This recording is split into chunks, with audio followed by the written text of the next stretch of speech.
Donc bonjour à tous, bienvenue pour cet exo de colle numéro 22. Et aujourd'hui nous allons attaquer l'exercice suivant. Montrer que l'ensemble des nombres algébriques sur Q est un sous-corps de C. Ok, alors là il y a plusieurs petites questions à se poser.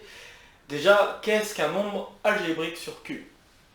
Alors, petite définition, juste pour qu'on soit ok avec ce que cela signifie. Alpha est algébrique sur Q si et seulement si il existe un polynôme à coefficient rationnel tel que ce polynôme s'annule en alpha. Donc tel que alpha est une racine de ce polynôme. Okay, donc voilà ce qu'est un nombre algébrique.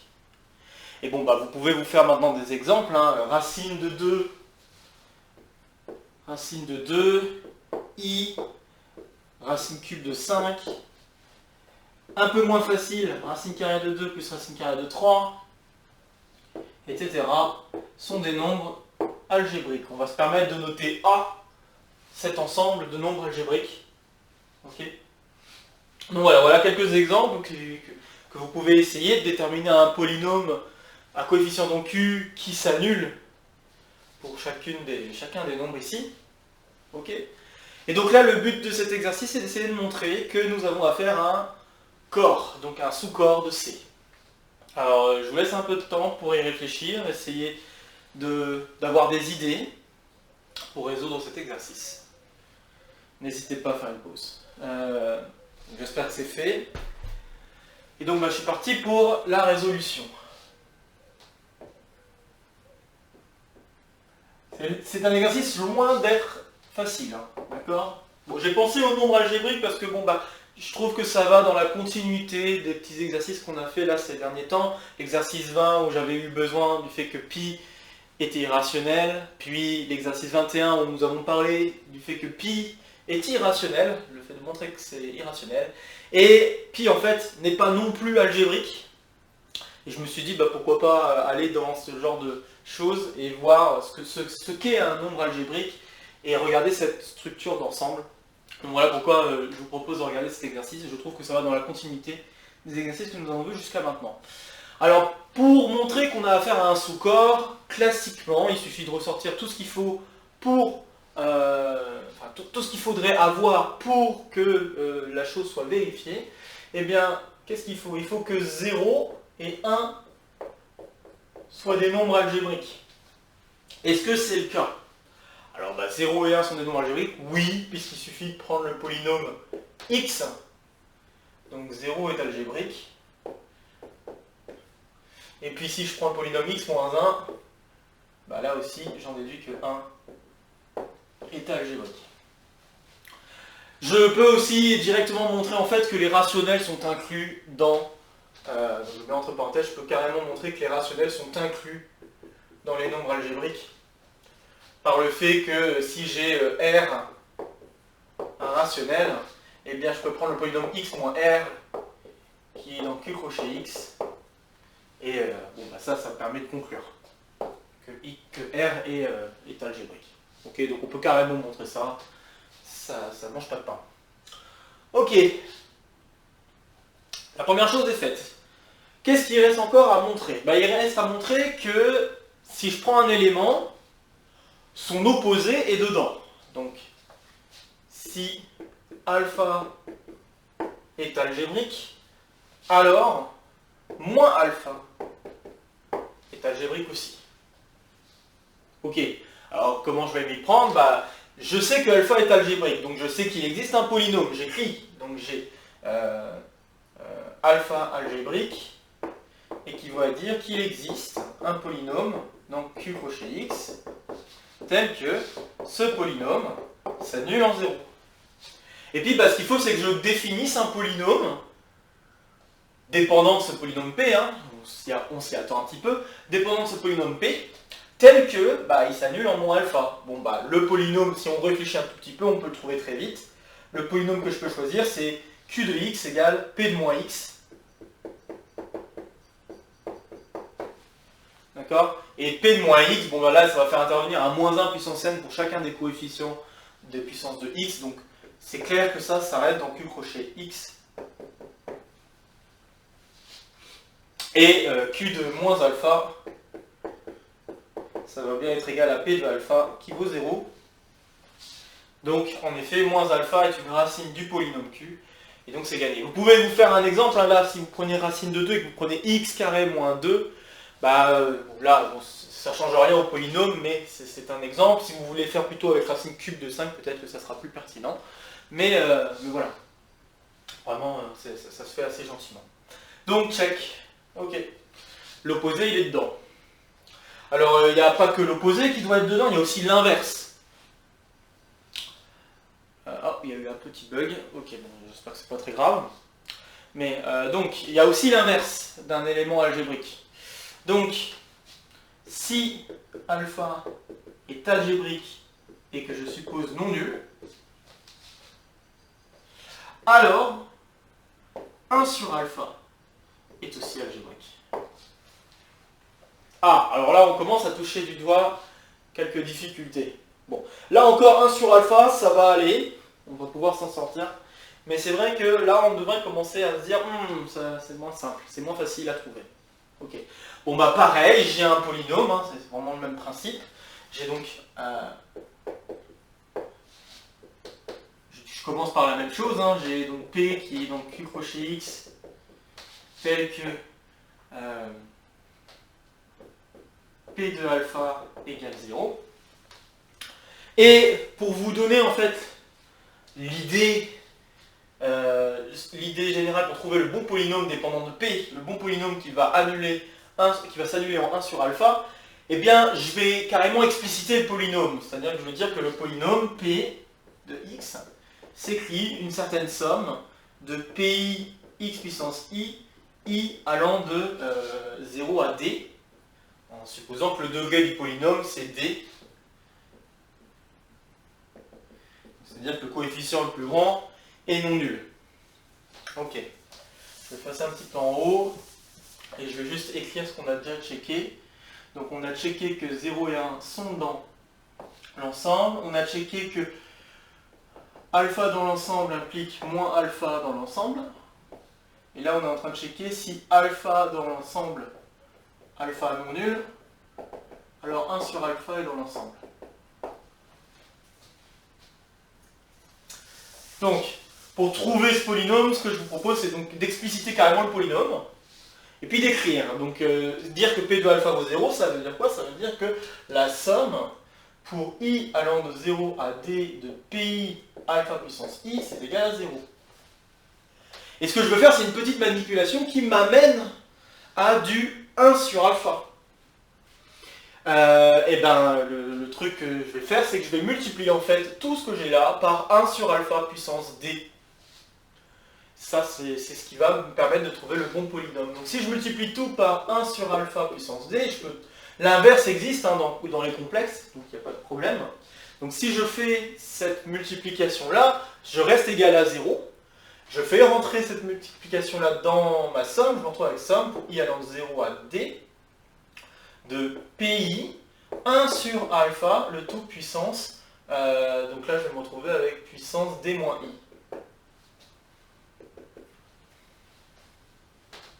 Et donc je peux faire un petit changement de variable pour voir à quoi va ressembler le polynôme. Je me retrouve avec la somme pour j allant de 0 à d de p de d moins j 1 sur alpha puissance j. Donc là j'ai fait le changement de variable j égale d moins i. Donc i est égal à d moins j. D'accord? Et voilà, ben, j'ai mon polynôme. Hein. Du coup, le polynôme que je vais considérer, c'est le polynôme q de x, qui est égal à la somme pour j allant de 0 à d de p d moins j x puissance j. Ce polynôme-là, on peut l'appeler polynôme miroir du polynôme p. Qu'est-ce que j'ai fait en fait? C'est que j'ai échangé le rôle des puissances de x. C'est-à-dire que le coefficient qu'il y avait devant x puissance d se retrouve être le coefficient constant. Le coefficient devant x puissance d moins 1 devient le coefficient devant x, et ainsi de suite. On peut appeler ça le polynôme miroir.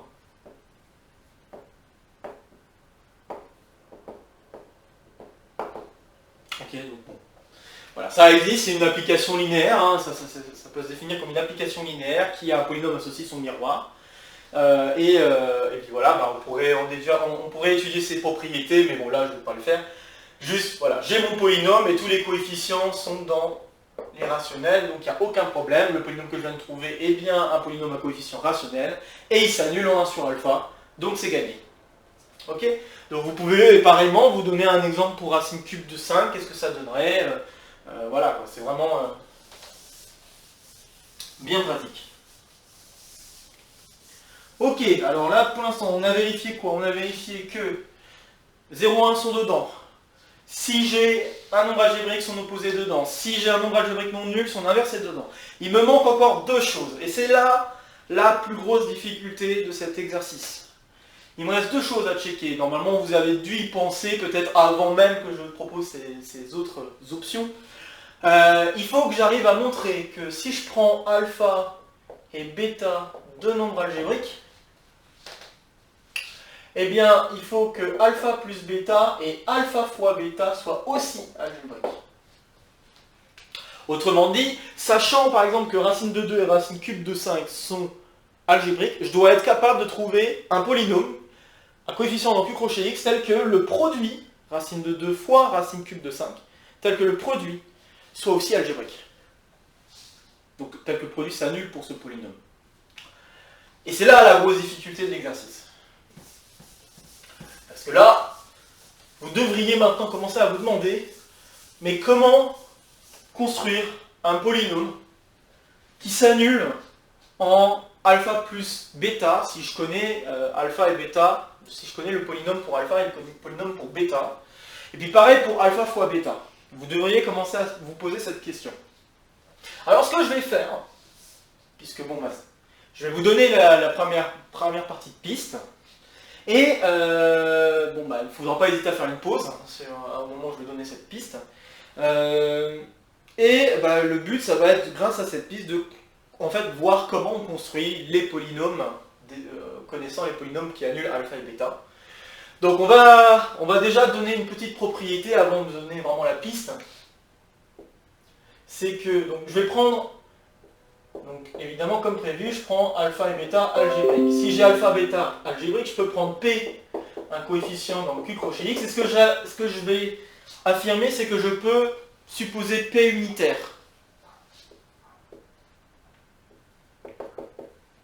Alors qu'est-ce que ça veut dire unitaire? Ça veut dire que le coefficient devant la puissance la plus grande du polynôme vaut 1.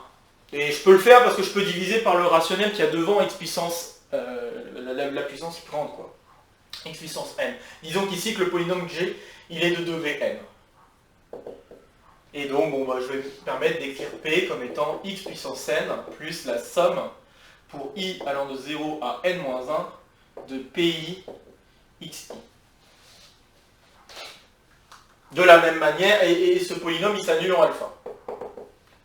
De la même manière, j'ai Q qui est dans Q crochet X, unitaire,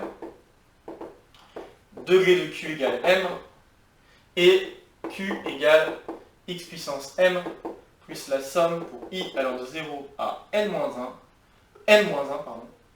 de QIXI.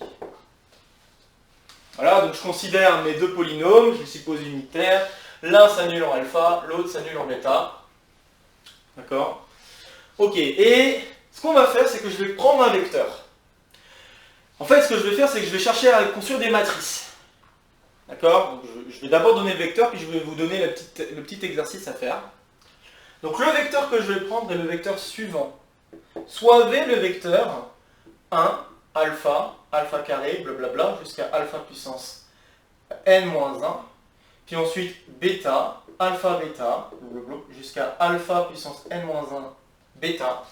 Et puis je continue jusqu'à avoir fait le tour de toutes les puissances, donc c'est-à-dire jusqu'au dernier, où je vais avoir bêta puissance n-1. Donc la dernière partie, ça va être bêta puissance n-1, moins 1.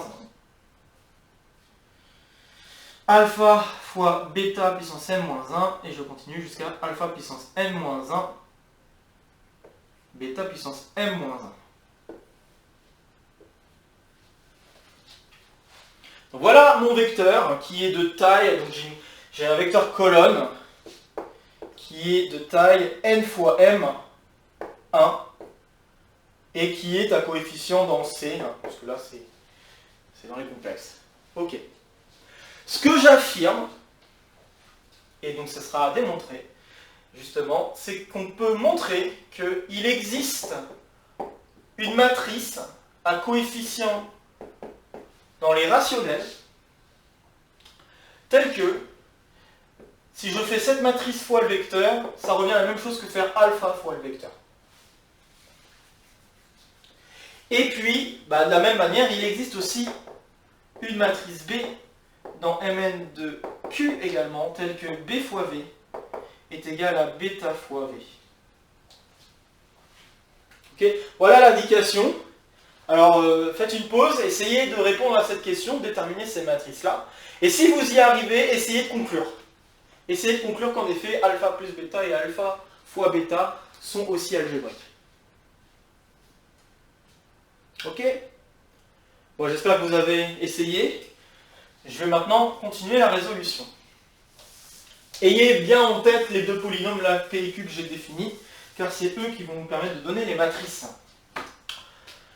Alors pour trouver ces matrices, tout ce qu'il suffit de faire, c'est regarder ce qui se passe quand je multiplie par alpha. Alors pour faire très simple, ce que je vais faire, c'est que je vais regarder une partie du vecteur. Je ne vais pas regarder tout le vecteur, je vais regarder une partie du vecteur. Je vais notamment regarder la partie que je vais appeler VJ, où je regarde bêta J, alpha bêta J, jusqu'à alpha n-1 bêta J. Okay. Je regarde cette partie-là de vecteur. Et puis je vais multiplier par alpha, puisque j'aimerais savoir, en fait, j'aimerais déterminer la matrice. Donc pour déterminer la matrice, le mieux c'est de multiplier par alpha, voir ce qui se passe. Si je multiplie par alpha, ce vecteur, je me retrouve avec quoi? J'ai alpha bêta J, alpha 2 bêta J, et ainsi de suite, jusqu'à alpha n-1 bêta J, et j'ai alpha n bêta J. Okay, donc je me retrouve avec ce vecteur-là. On remarquera que quasiment tous les coefficients du vecteur précédent sont présents, ils sont juste décalés d'un rang. C'est pas très dur de donner une matrice qui décale juste d'un rang les coordonnées. Okay, bon. Reste à exprimer alpha n fois bêta J dépendant des autres. Et ça, on peut le faire grâce au polynôme annulateur. Je vous rappelle que P en alpha donnait 0. C'est-à-dire que, si on se rappelle de la notation que j'avais posée, puisqu'on avait supposé que c'était unitaire, alpha puissance n plus la somme pour i allant de 0 à n-1 de pi alpha i, c'est égal à 0. Et donc ça veut dire que alpha puissance n, c'est égal à moins la somme pour i allant de 0 à n-1 de pi alpha i. Ah, donc ça veut dire que ce dernier-là, je peux l'écrire en fonction des autres. Je peux l'écrire en fonction des autres. Donc si je suis capable de l'écrire en fonction des autres, ça veut dire que je suis capable d'écrire une matrice en fait. Et donc en fait la matrice qu'on va avoir, donc si je l'appelle AJ pour la matrice associée à VJ, eh bien la matrice qu'on va avoir, qu'est-ce qu'elle doit faire? Ce qu'elle doit faire, c'est que la première composante, elle n'apparaît nulle part, bêta puissance J n'apparaît nulle part, sauf au dernier, puisqu'il pourra apparaître moins P0 fois dans la dernière composante. Donc ce que je vais avoir, c'est que la première colonne, ça va être que des zéros, jusqu'à la dernière ligne où je vais avoir moins P0. La ligne suivante, là j'ai alpha bêta J qui s'est retrouvé en première composante, donc déjà il y a ici, et puis il peut se retrouver en cette composante-là, en dernière composante, fois moins P1. Donc j'ai 0, 0, moins P1. Et puis si vous le sentez venir, ce qui va se passer, c'est que je vais avoir la chose suivante. Oups. Il faut que j'essaie de dessiner correctement. Hop. Je vais me retrouver avec cette matrice qu'on appelle une matrice compagnon. Moins Pn-1. Voilà avec quelle matrice je me retrouve, qui correspond exactement à la même chose que de multiplier par alpha, mon vecteur. Donc voilà, du coup j'ai cette matrice-là, très bien. Et là là, ce vecteur VJ, il apparaît à plusieurs copies pour J égale 0, etc., etc. Remarquez que AJ ne dépend absolument pas de J. Hein, il y a pas de... La dimension de la matrice est toujours la même, n fois n, elle ne dépend absolument pas. Donc ce que je vais faire, c'est que je vais tout simplement dire, je vais prendre A comme étant la matrice.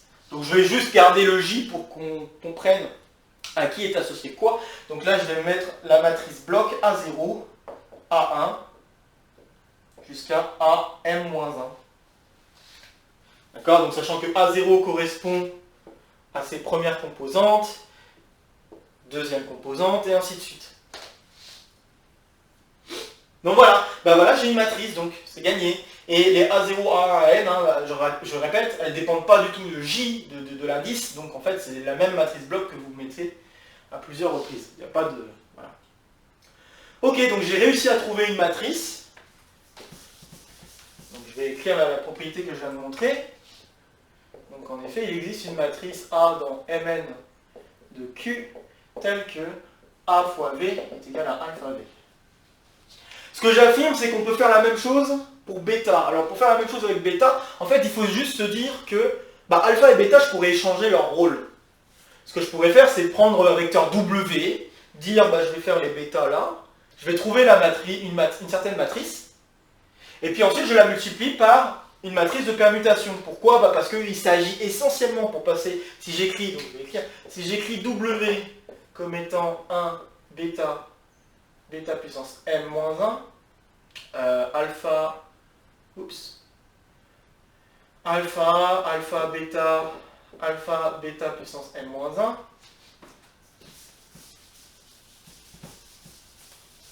hop, et puis je continue jusqu'à alpha puissance n-1, juste alpha puissance n-1, alpha puissance n-1 bêta et jusqu'à alpha puissance n-1 bêta puissance n-1. Je pense que c'est assez clair par un raisonnement analogue que je vais trouver un B' appartenant à Mn de Q tel que B'W est égal à bêta W. Je pense que c'est assez clair que ça va marcher ça. Et ce que j'affirme, c'est qu'en fait, pour passer de W à V, il suffit de multiplier par une matrice de permutation. Donc autrement dit que W c'est égal à P fois V avec P matrice de permutation. C'est-à-dire qu'il s'agit essentiellement d'échanger la place des coordonnées du vecteur. Donc si vous voulez changer la place des coordonnées du vecteur, là vous voyez vous avez 1 bêta jusqu'à bêta puissance n-1 qui apparaît ici. Vous avez alpha, etc. Je pense que je n'ai pas forcément besoin de tout expliciter, mais voilà, il y a une matrice de permutation. Donc, du coup, je peux écrire B comme étant B' fois P. Et si je fais ça, j'ai ma matrice par laquelle il faut que je multiplie mon vecteur V pour... voilà, je pense que vous avez compris ce que je veux dire par là. Ok. Bon, c'est un changement de base, donc je pourrais faire P fois P. Je pourrais faire P fois P-1, quoi. C'est un changement de base, en fait. Donc, je fais un changement de base. Ok. Donc je fais P-1, B'P. Voilà, c'est un changement de base, parce que si je mets PV, vous voyez par vous-même si je fais ça, je vais l'écrire. C'est juste pour vous en convaincre, parce que je peux avoir l'impression peut-être de dire des choses qui donnent peut-être l'impression que je vais trop vite. Mais si je fais ça, là j'ai W, ça. B' fois W, ça fait bien bêta, donc bêta je peux le sortir, P-1W, mais P-1W ça redonne V, donc j'ai bêta V. Okay, donc c'est juste un changement de base. C'est juste un changement de base. Donc oui, j'en conclus qu'il existe une matrice B, que je ne vais pas totalement expliciter, mais si on voulait, on pourrait. Il existe B dans Mn de Q, tel que BV égale bêta V. Alors maintenant, comme j'ai dit, j'aimerais qu'on conclue grâce à ça que alpha plus bêta et alpha fois bêta sont tous deux algébriques. Alors, pourquoi? Pourquoi je vous ai mené à tout ça? Eh bien en fait, il y a une propriété en dimension finie, et en fait à chaque fois qu'on travaille des matrices, il y a une propriété importante qui est la suivante. C'est que si j'ai si j'ai V qui est un vecteur propre, si j'ai lambda qui est une valeur propre d'une matrice M, c'est équivalent à dire que le polynôme caractéristique calculé en lambda est égal à 0. Je ne vais pas faire la preuve de ce truc-là. Ça, c'est quelque chose qu'il faut normalement connaître. Hein. Donc, je pense que ça devrait aller. Donc, le lien, il est là. Qu'est-ce que je viens de faire en fait? Ce que je viens de faire, c'est que je vous ai donné des matrices à coefficients rationnels, d'accord, qui ont comme valeur propre alpha et bêta respectivement. Et en plus, ils ont le même vecteur propre. Ils ont un même vecteur propre pour chacune des valeurs que j'ai choisies. Donc, le fait d'avoir ça, bah, ça va me permettre de construire des matrices qui vont avoir comme valeur propre alpha plus bêta et alpha fois bêta. Donc, je pense que c'est assez clair que si je fais ainsi, si je fais A plus B fois V, j'obtiens alpha plus bêta fois V. Mon vecteur V, il est non nul. Hein. D'accord? Puisque de toute façon, il y a un 1. Dans mon vecteur, il y a à chaque fois un 1. Alors si vous choisissez alpha et bêta nul, il y a de toute façon le 1 tout en haut qui voilà, qui m'embêtera pas. Donc là, ce vecteur, il est non nul. Donc alpha plus bêta, c'est bien une valeur propre. Donc alpha plus bêta est valeur propre de la matrice A plus B. Or, comme je viens de le dire, bah ça implique que qui A plus B, calculé en alpha plus bêta, vaut 0. Mais le polynôme caractéristique, comme les matrices A et B, sont à coefficient dans Q. De plus, A et B sont à coefficient dans Q. Donc, A plus B, a fortiori, ou par conséquent, est à coefficient dans Q. Et donc, bah, le polynôme caractéristique, il est aussi à coefficient dans Q. Bon, bah c'est terminé. Du coup, alpha plus bêta, c'est bien algébrique.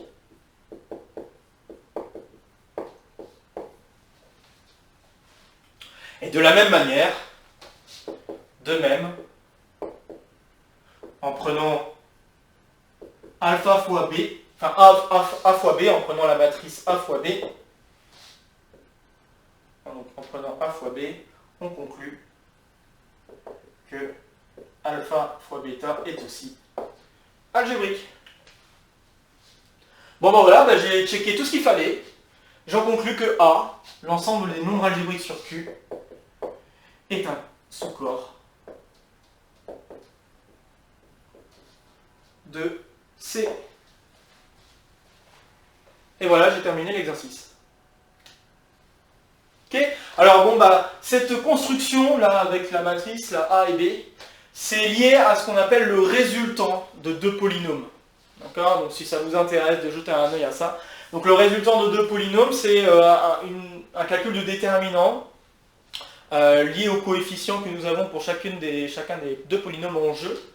Et l'intérêt de ce résultant, par exemple, ça nous permet de savoir s'il y a des racines communes entre les deux polynômes, s'il y a des questions de dérivée aussi qui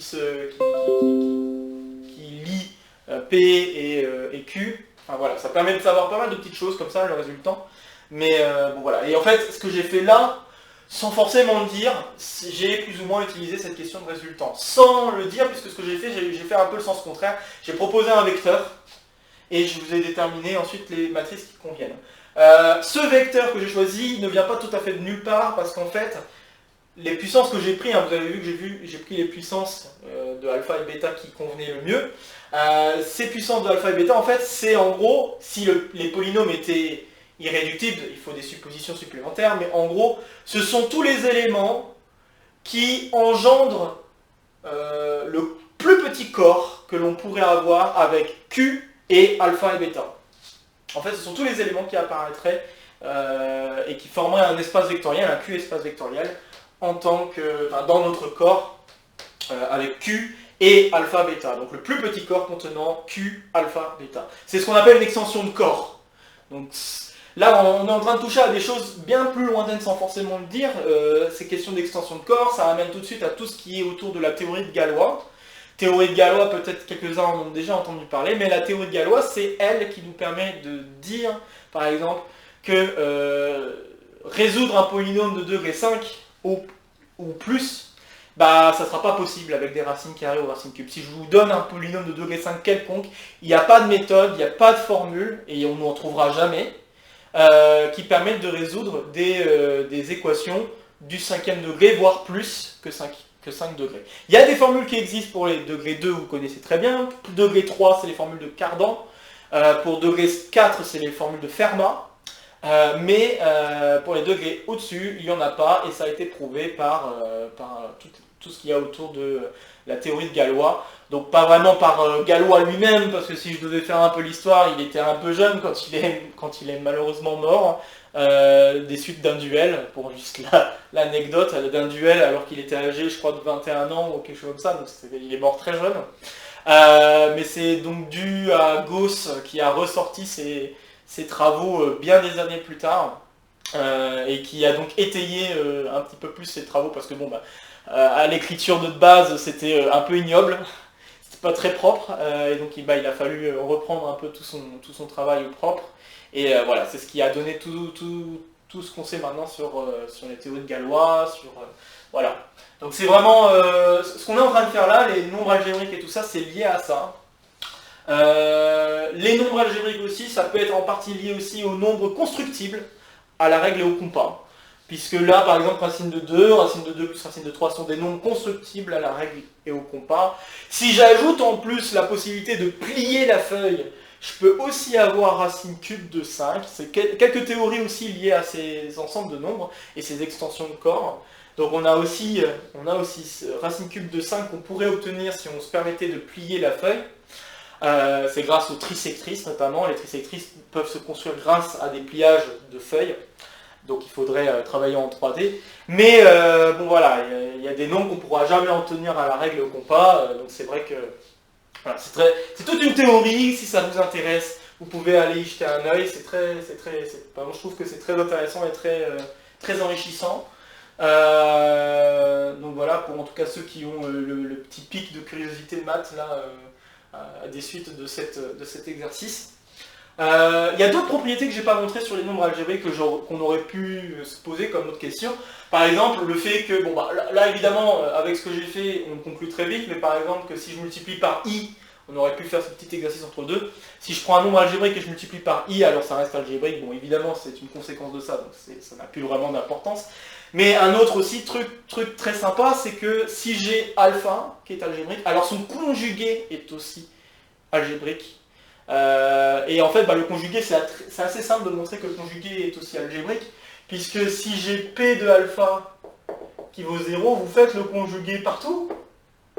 Mais faire le conjugué partout, il se retrouve que ça va revenir à faire le conjugué juste en alpha.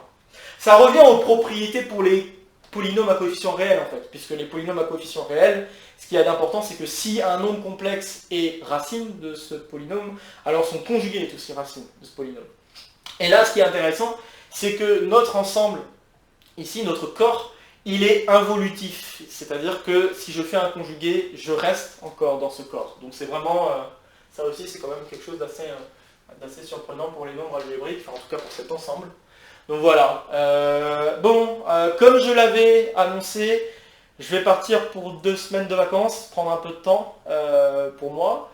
Donc pas de vidéo pendant les 2 prochaines semaines. Donc la prochaine vidéo d'Exode-Call aura lieu en août. Donc pas le samedi, tout de suite de début août, mais parce que je crois que ça nous amènerait peut-être quelque chose au 1er août, mais pas ce samedi-là, le samedi d'après. Donc la prochaine vidéo aura lieu le samedi d'après.